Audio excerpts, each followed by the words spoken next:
Hi, Max. Happy big birthday. I understand it's your 75th, and it's hard to believe that the young man that we all knew and that Evans admired so is now 75 years old. You're an old man, Max.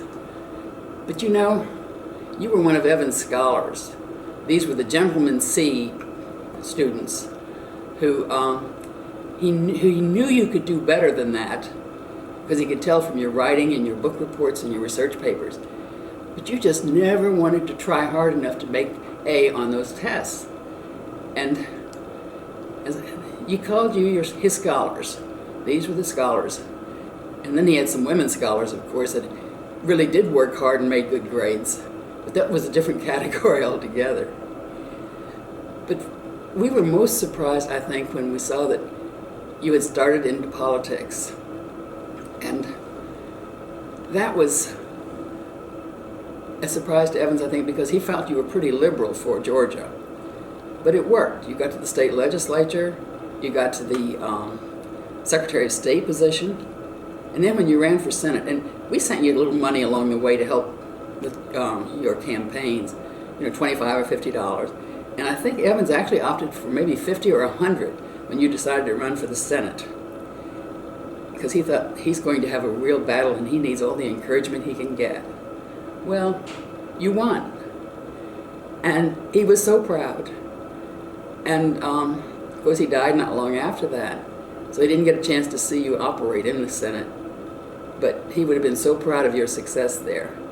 And he would have been so dismayed when you were Karl Rove, when you ran for re-election, because that was the first of these really nasty campaigns that sort of identified the Republican Party going forward, which is a sad state of affairs, we all know.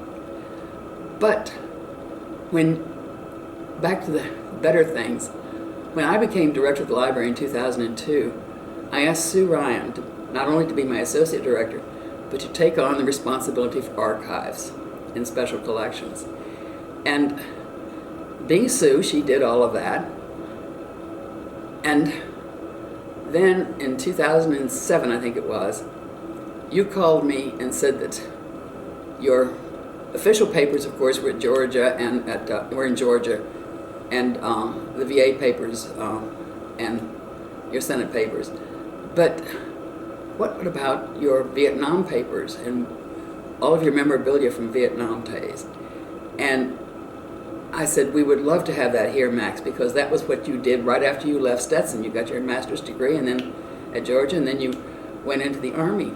And when we got your collection that had been so carefully nurtured by your parents, Sue became a real archivist, because she took to your collection and she not only organized it, she made a story out of it.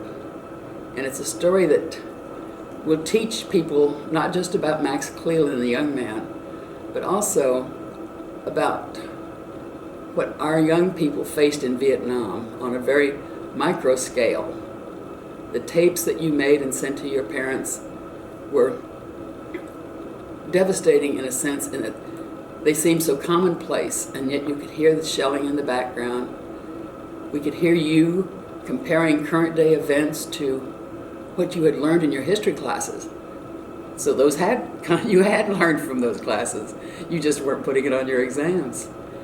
And taking that collection really made Stetson stand out, because we became a center for research with that collection. And I am so proud that you shared that with us and gave us that responsibility. And I can assure you that that responsibility has been taken very, very carefully by us. But shepherded by Sue Ryan, it has been a treasure, as you have been, Max. Your support for Stetson over the years, it's been incredible. You started the idea of leadership Stetson, and I was on the alumni council at the time. It came up, and we were asking you, well, do we really have the facilities? Do we really have the personnel to take this on? And we decided that since you were willing to be a leader in this process, that it was worth trying. And that was over 10 years ago, I believe. And in those 10 years, that has been such a successful program.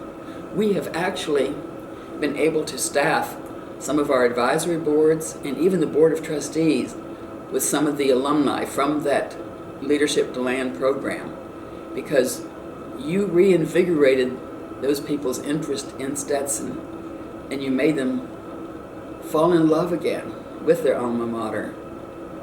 And you still come every year to reinvigorate the new classes. And your service to Stetson, your service to your country, and they are overwhelming at times, but we are so proud of you. And I still can't believe you're an old man, Max. Happy birthday.